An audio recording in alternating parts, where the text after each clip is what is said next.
जय हिंद दोस्तों, हम अपने यूट्यूब चैनल पर आप सभी का स्वागत करते हैं। पिछला हम लोग पॉलिटी का जो क्लास किए थे उसमें हम लोग नागरिकता के बारे में पढ़े थे। संविधान का दूसरा भाग था, मतलब दूसरा चैप्टर कौन सा था? नागरिकता था। नागरिकता में जो कानून बनाए गए थे कितने से अनुच्छेद से कितने अनुच्छेद तक था? 5 नंबर अनुच्छेद से 11 नंबर अनुच्छेद तक। और उस समय हम बताए थे कि उसमें जो भी कानून बनाए गए थे वो उस समय की स्थिति के अनुसार बनाए गए थे। हम उसको देख लेते हैं क्या क्या बनाया गया था, एक बार देख लिया जाए।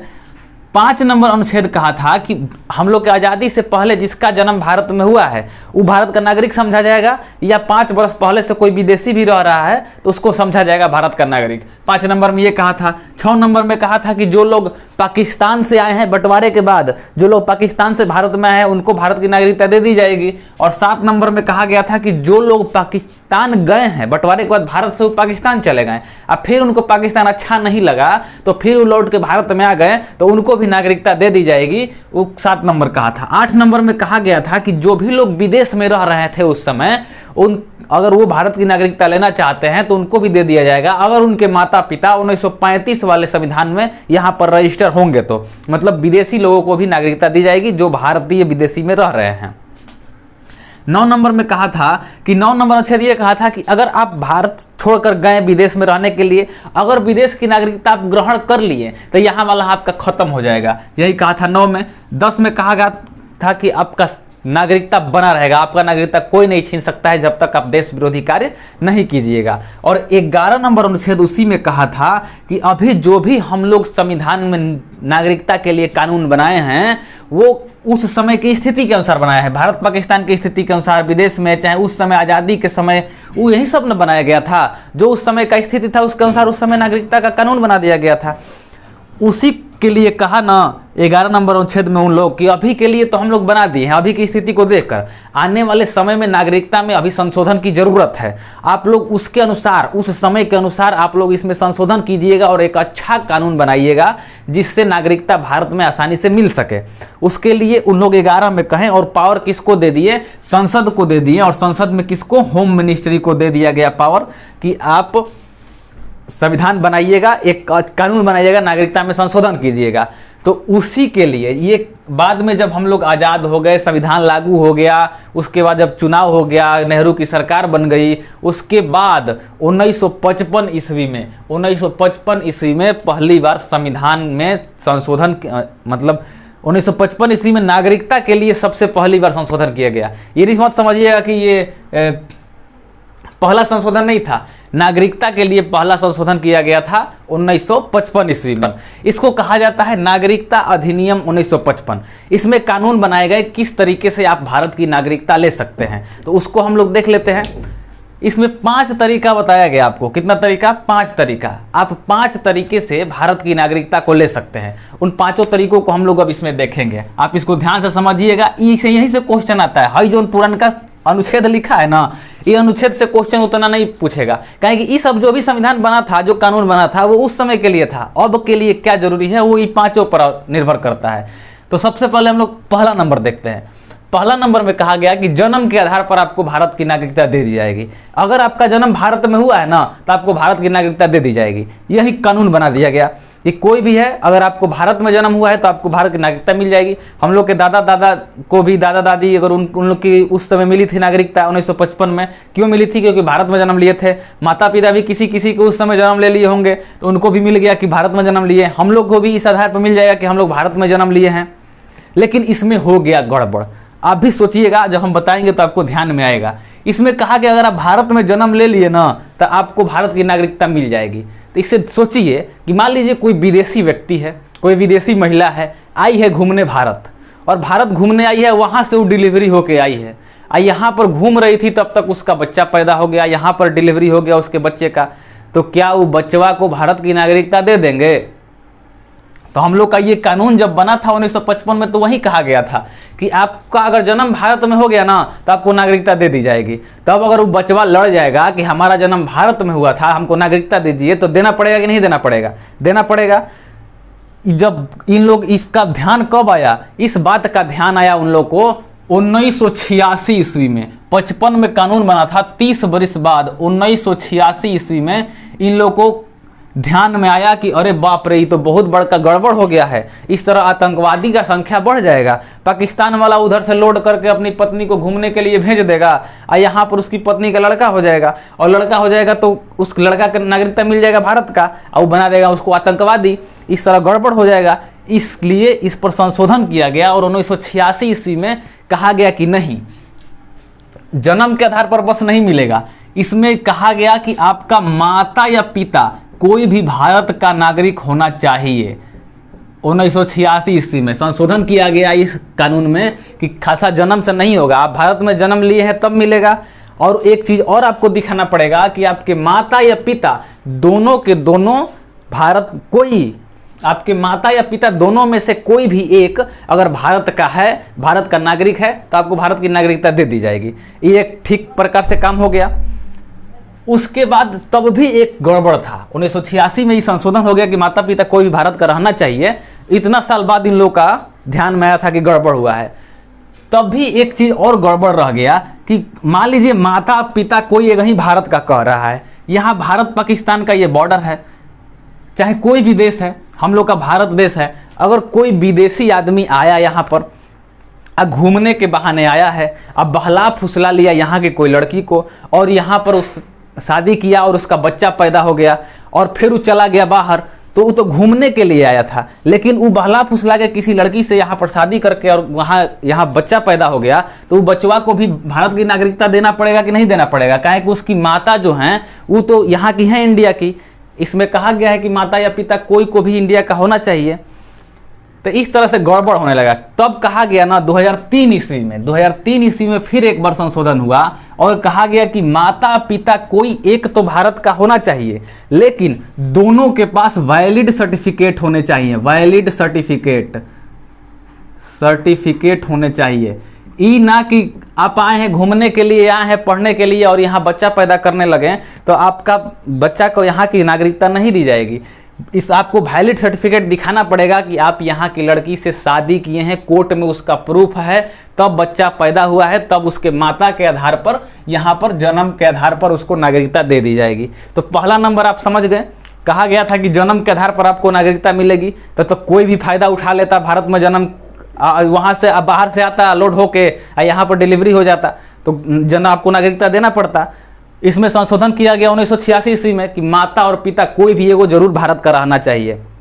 अब फिर संशोधन किया गया 2003 ईस्वी में कि उन दोनों का वैलिड सर्टिफिकेट रहना चाहिए, एगो तो यहाँ का रहना चाहिए, उसके साथ साथ वैलिड सर्टिफिकेट भी रहने चाहिए कि वो किस दंपति है कि नहीं, उनका शादी हुआ है कि नहीं हुआ है। इसी तरह नहीं ना बस घूमने आया है और बच्चा पैदा करके चला गया है, नहीं, इसका सर्टिफिकेट आपको दिखाना पड़ेगा, वैलिड सर्टिफिकेट। तो पहला नंबर हो गया जन्म के आधार पर। अब देखिए दूसरा नंबर में कहा गया कि आपको वंश के आधार पर भी भारत की नागरिकता दे दी जाएगी, वंश के आधार पर। तो वंश के आधार पर तो हम लोग को मिल ही गया है, हम लोग के दादा दादाजी को भारत का नागरिकता मिला, उसी के आधार पर ना पिताजी को भी मिल गया और उसी के आधार पर ना हम लोग को मिल गया है कि आप लोग भी भारत के हैं। तो इसमें समझना कि कोई बात नहीं है उतना, लेकिन इसको भी समझ लीजिए, इसमें कहा गया था वंश के आधार पर।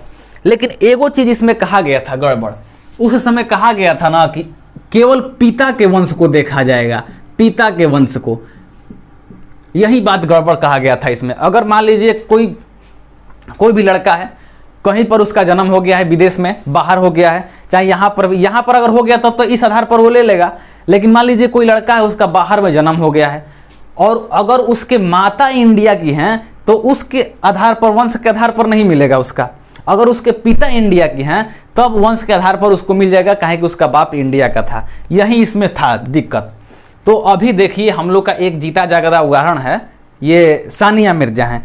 सानिया मिर्जा टेनिस खिलाड़ी, उसका शादी पाकिस्तान में हो गया है, लेकिन वो पाकिस्तान की नागरिकता नहीं ली है, वो भारत के ही नागरिकता पर वहाँ वीजा पर जाती है और आती है, वो भारत के लिए ही यहाँ पर रहती है और भारत की नागरिकता पर वो आज भी रहती हैं।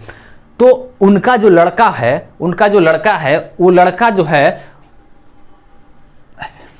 उसको तो चाहेगा वो पाकिस्तान में जन्म लिया है तो पाकिस्तान की नागरिकता ले लेगा, लेकिन अगर वो चाहेगा कि हम वंश के आधार पर नागरिकता लें तो भारत का भी नागरिकता ले सकता है।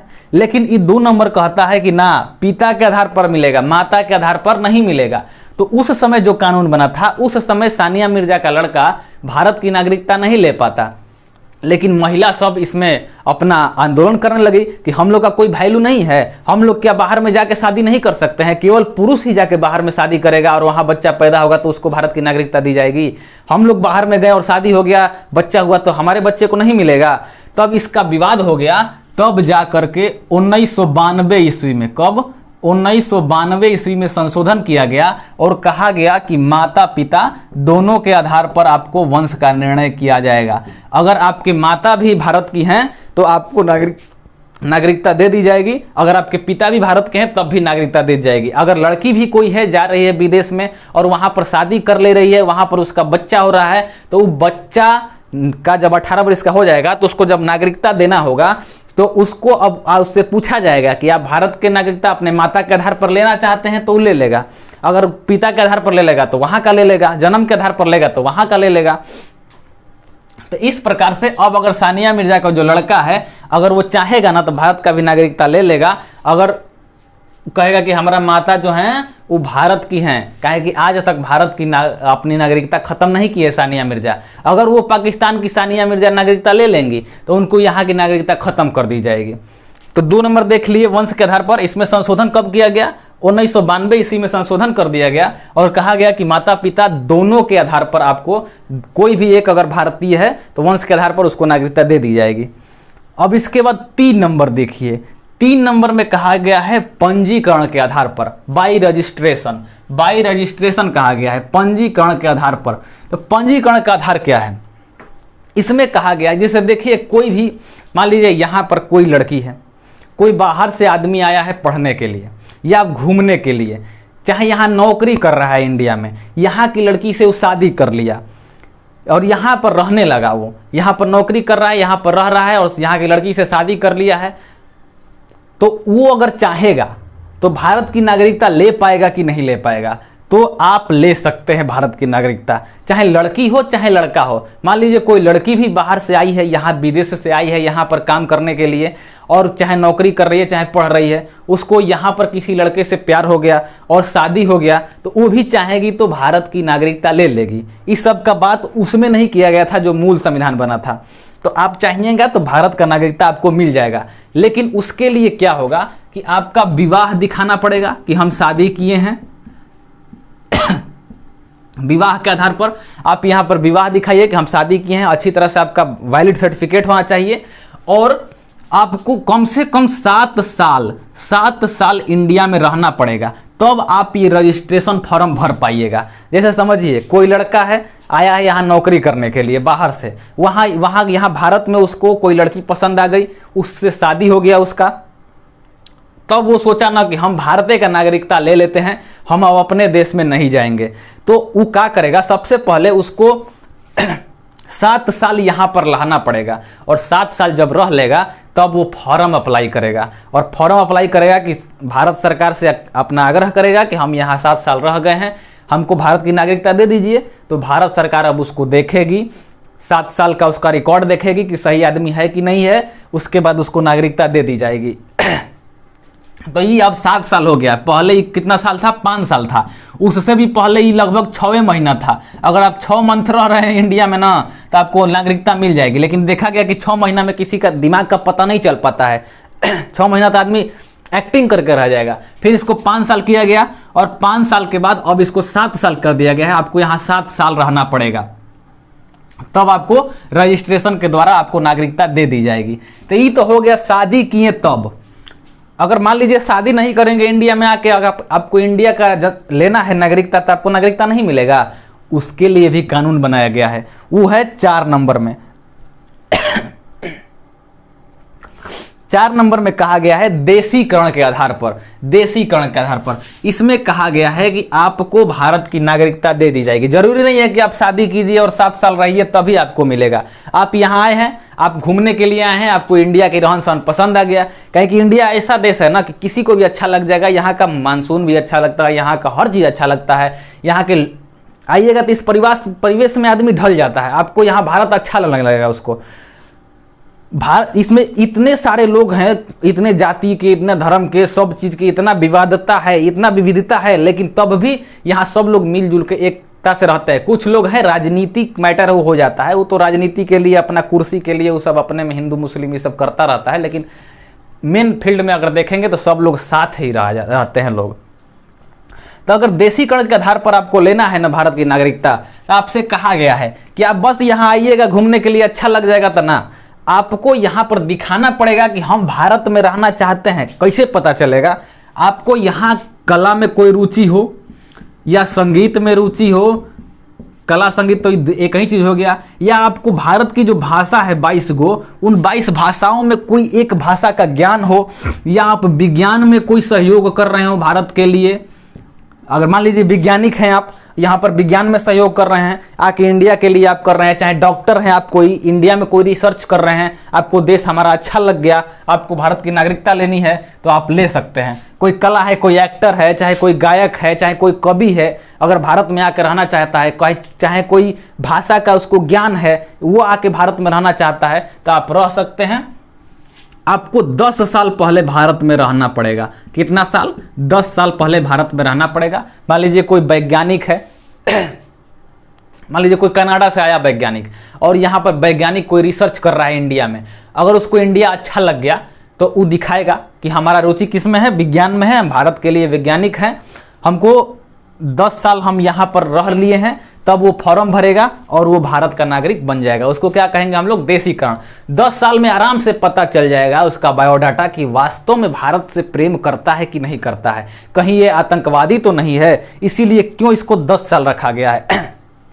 और ये पंजीकरण कितना रखा गया है? 7 साल। 7 साल में 10 साल में आप आराम से जानकारी ले सकते हैं किसी व्यक्ति के बारे में, आप उसका दिमाग का पूरा अच्छी तरह से पता चल जाता है। तो देशीकरण के आधार पर आप 10 साल आपको भारत में रहना पड़ेगा। कितना साल? देशीकरण के आधार पर 10 साल। आप पंजीकरण कर रहे हैं, अगर शादी करके यहाँ पंजीकरण कर रहे हैं, पंजीकरण के आधार पर आपको 7 साल, और देशीकरण के आधार पर 10 साल। इन चीजों में कोई ना कोई चीज में आपको रुचि होना चाहिए।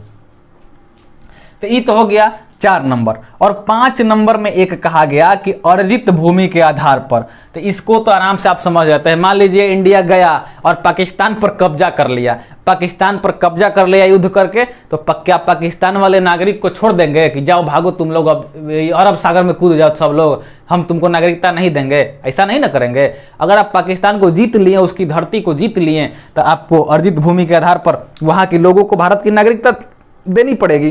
जैसे सिक्किम एक देश है, सिक्किम उस समय देश था एक, वो हम लोग का अब एक राज्य हो गया है। सिक्किम को हम लोग 16 मई 1975 में भारत में मिला लिए थे। हम पीछे वीडियो में बताए थे आपको पॉलिटी के क्लास में, तो उसको मिला लिए थे। तो एक देश था, तो उसको हम लोग जीत के नहीं मिलाए थे, वो अपनी स्वेच्छा से आके भारत में मिला था। तो वहाँ के लोगों को भी हम लोग नागरिकता दिए ना। तो इसमें एक उदाहरण लिख लीजिए, सिक्किम लिख लीजिए, और आने वाले समय में एक उदाहरण लिख लीजिए पाकिस्तान। अभी नहीं है, आने वाले समय में हो जाएगा पाकिस्तान। उसको भी नागरिकता देना पड़ेगा जब हम लोग जीत के ला देंगे उसको। तो जो पीओ के तो जरूर लाएंगे, पीओ के, इसका तो मैटर अलग है, इसको तो जरूर लाना है। इन लोगों को भी नागरिकता देना पड़ेगा ना। तो ये किसके आधार पर देंगे हम लोग? अर्जित भूमि के आधार पर उसको नागरिकता देंगे। तो ये 5 गो प्रकार है आपको नागरिकता लेने का। एक है जन्म के आधार पर, अगर आपका जन्म भारत में हो जाता है तो आपको नागरिकता दे दी जाएगी। लेकिन कोई का जन्म भारत में होगा तो नहीं, उसके माता पिता कोई एक भारतीय होना पड़ेगा, और माता और पिता दोनों के पास वैलिड सर्टिफिकेट होने चाहिए। तो हम लोग में तो कोई दिक्कतें नहीं है, हम लोग माता पिता दोनों भारतीय थे, कोई दिक्कत नहीं है। वंश के आधार पर, तो पहले था कि पिता के आधार पर था, लेकिन 1992 में इसको सुधार करके वंश के आधार पर कर दिया गया। माता और पिता कोई के आधार पर भी वंश चलेगा, ये नहीं कि पिता के आधार पर ही वंश चलता है ना, माता के आधार पर भी आपके वंश का निर्णय होगा। पंजीकरण के आधार पर 7 साल। देशीकरण के आधार पर आपको किसी भी भारतीय संस्कृति में आपकी रुचि होनी चाहिए, चाहे आप विज्ञान के क्षेत्र में दे रहे हो आप सहयोग, भाषा के क्षेत्र में, संगीत के क्षेत्र में, कला के क्षेत्र में, कोई भी क्षेत्र में आपका कोई ना कोई सहयोग हो, और आपको 10 साल यहाँ पर रहना पड़ेगा। और 5 नंबर कह रहा है कि अर्जित भूमि के आधार पर। तो ये 5 गो हो गया कि हम लोग किस प्रकार से भारत में अपनी नागरिकता लेंगे। लेकिन आपकी नागरिकता छीनी भी जा सकती है, वो भी बताया गया था इस अधिनियम में कि 3 प्रकार से, कितने प्रकार से? 3 प्रकार से आपकी नागरिकता छीनी भी जा सकती है। या तो आप अपना नागरिकता त्याग कर देंगे। मान लीजिए हम इंडिया का नागरिकता कहेंगे कि हम त्याग कर रहे हैं, हम जा रहे हैं वहाँ सऊदी अरब का नागरिकता लेंगे और वहाँ की नागरिकता हम ले लिए, चाहे अमेरिका की नागरिकता हम ले लिए, तो हमारे इंडिया की नागरिकता खत्म हो जाएगी। इसका मतलब हम यहाँ का त्याग कर दिए। एक होता है वंचित कर दिया जाएगा, आपको भारत की नागरिकता से वंचित कर दिया जाएगा या बर्खास्त कर दिया जाएगा। बर्खास्त, आपको भारत की नागरिकता से बर्खास्त भी किया जा सकता है, वंचित और बर्खास्त। अगर कोई भी आप देश विरोधी काम कर रहे हैं तो आपको यहाँ की नागरिकता से बर्खास्त कर दिया, सीधे बर्खास्त। वंचित मतलब होता है कुछ दिन के लिए ले जाता है, और बर्खास्त मतलब हमेशा के लिए आपकी नागरिकता खत्म कर दी जाएगी। मान लीजिए कोई युद्ध हो गया चाइना में और इंडिया में, और यहाँ बैठ के आप चाइना जिंदाबाद करिएगा, तो क्या किया जाएगा आपके साथ? आपकी नागरिकता खत्म कर दी जाएगी। जाइए चाइना में रहिए, भारत में रहने का आपका क्या काम है? भारत में रहेंगे तो आप रहिए आराम से, लेकिन आपको कोई सुविधा नहीं दिया जाएगा। कोई मान लीजिए सम्मेलन हो रहा है, सभी देश के लोग भारत में आ रहे हैं, कोई सम्मेलन को भारत में रखा गया है और भारत में आए हैं सब लोग दिल्ली में, वहां कोई सम्मेलन हो रहा है, हर देश के प्रतिनिधि आए हुए हैं। आप वहां जाके ही नाच चियारने लगिए सब प्रतिनिधि के सामने, चाहे कोई प्रतिनिधि आया उसको गाली देने लगिए, तो आपको क्या किया जाएगा? आपको दंड दिया जाएगा और उसके बाद आपके कहेगा कि ये पगला गया है, ये देश में रहने लायक नहीं है, ये देश का जल्दी से इसका नागरिकता खत्म करो, नहीं तो हम लोग को देश पर आँच आने लगेगा। तो उसका नागरिकता हम लोग सीधे बर्खास्त कर देंगे, जाओ तुम्हारा नागरिकता हम लोग खत्म कर दे रहे हैं, देश में कोई आपका काम नहीं है।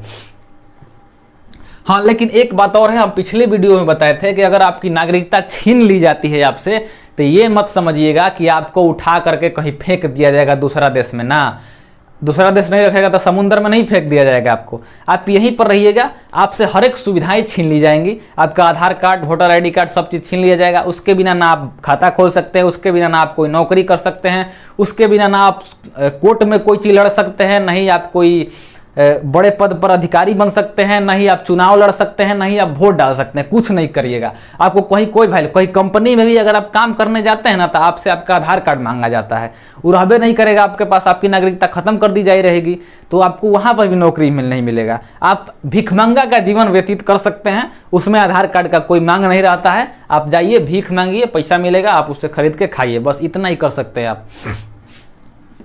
तो 3 प्रकार से इसमें कहा गया था कि आपकी नागरिकता छीन ली जाएगी, और कितने प्रकार से दे दी जाएगी? 5 प्रकार से दे दी जाएगी। अब 1-2 टॉपिक है उसको भी देख लीजिए, यहां पर हम उसको आपको दिखा दे रहे हैं। हम लोग की जो ये नागरिकता संबंधी कानून लिया गया है ना, वो कहां से लिया गया है, किस देश से लिया गया है? क्वेश्चन पूछ देता है। ब्रिटेन से लिया गया है। कहां से लिया गया है? ब्रिटेन से लिया गया है। नागरिकता संबंधी जो ये कानून बना था वो कहां से लिया गया था? ब्रिटेन से लिया गया था संविधान में। और हम लोग की जो नागरिकता है, कैसी नागरिकता है? एकहरी नागरिकता है। एकहरी नागरिकता है, दोहरी नागरिकता नहीं है, एकहरी नागरिकता। एकहरी को समझिएगा, जैसे ये इंडिया हो गया, हम मान लीजिए यहाँ ऐसे एक रफली इमेज बना दे रहे हैं इंडिया का। मान लीजिए ये इंडिया है, इसमें कई स्टेट हैं, यहाँ पर यूपी है, यहाँ पर बिहार है, बंगाल है, इधर आसाम है, अरुणाचल प्रदेश है, मध्य प्रदेश है, महाराष्ट्र है, राजस्थान है, गुजरात है, जम्मू कश्मीर है, सब पंजाब है, हरियाणा है, हिमाचल प्रदेश है। 28 वो राज्य है ना इंडिया में, वो सभी राज्य हैं। तो हम लोग के पास, अगर आप मान लीजिए हम बिहारी हैं, हम बिहार के रहने वाले हैं, और हम इंडिया में भी हैं, ना, तो हम लोग पास 2 नागरिकता नहीं है कि हमारे पास एक भारत की नागरिकता और एक बिहार की नागरिकता, ऐसी नहीं है। हम लोग कहीं भी किसी स्टेट में हैं, हम लोग के पास एक ही नागरिकता है कि हम लोग भारतीय हैं। ये ना कि हम बिहारी हैं, हम यूपी वाले हैं, हम हरियाणा वाले हैं, हम पंजाबी हैं, कुछ ना। आप अपने स्टेट में हैं तो हैं, लेकिन आपको नागरिकता, आधार कार्ड पर लिखा रहता है कि बिहारी है ना, बस मेरा आधार मेरी पहचान भारत का लिखा रहता है, बस भारत का रहता है, भारत सरकार। वोटर आईडी कार्ड भी कौन देता है हम लोग को? भारत सरकार देता है। ये ना कि बिहार सरकार, उत्तर प्रदेश सरकार, ये सब का नहीं रहता है वो सब। हम लोग एकहरी नागरिकता है, हम लोग भारत की नागरिकता पर जीते हैं, ये ना कि अपने स्टेट के नागरिकता पर नहीं जीते हैं। आप किसी भी स्टेट में जाकर रह सकते हैं आराम से। एगो अपवाद था पहले, कश्मीर, जम्मू एंड कश्मीर का अलग संविधान था और अलग कानून था। यहाँ की नागरिकता एक अलग आदमी लेकर रहता था और यहाँ की भारत की एक अलग, 2 लेकर रहता था। लेकिन इसको भी खत्म कर दिया गया, आर्टिकल 370 को हटा दिया गया, जिससे इसका भी सब संविधान खत्म हो गया। अब ये भी भारत के हर स्टेट के जैसा है, एक केंद्र शासित प्रदेश है, यहाँ पर भी एकहरी नागरिकता ही है, इसका भी एक ही झंडा है। लेकिन कई देश हैं जहाँ पर फेडरेशन है, आपको पहले वीडियो में ही बताए थे फेडरेशन और यूनियन के बारे में। अमेरिका में इस समय उन लोग का जो राज्य है उसके पास भी अपना संविधान होता है और देश का अलग संविधान होता है। तो हम लोग का इंडिया तो यूनियन है, तो इसमें इसीलिए एकहरी नागरिकता रखी गई है। नागरिकता का लेने का कितना नियम है, लेने का 5 गो नियम है और त्याग करने का 3 गो नियम है। तो नागरिकता अधिनियम 1955 के बारे में आप लोग समझ गए। आशा करते हैं कि ये जो अधिनियम है, जो 5 लेने वाले आधार हैं हम लोग किस प्रकार से नागरिकता ले सकते हैं, आपको समझ में आया होगा और आपको याद भी हो गया होगा। फिर से आप इस वीडियो को देख लीजिएगा, रिवाइज हो जाएगा, इस सबको नोट कर लीजिएगा। अगर ये वीडियो आपको अच्छा लग रहा हो, हमारे ये जो सेशन चल रहा है पॉलिटी का, अगर आपको अच्छा लग रहा हो तो इस पर कमेंट कीजिएगा, हमारे चैनल को सब्सक्राइब कर लीजिएगा और इस वीडियो को ज़्यादा से ज़्यादा शेयर कीजिएगा। मिलते हैं हम लोग अगले वीडियो में, तब तक के लिए जय हिंद।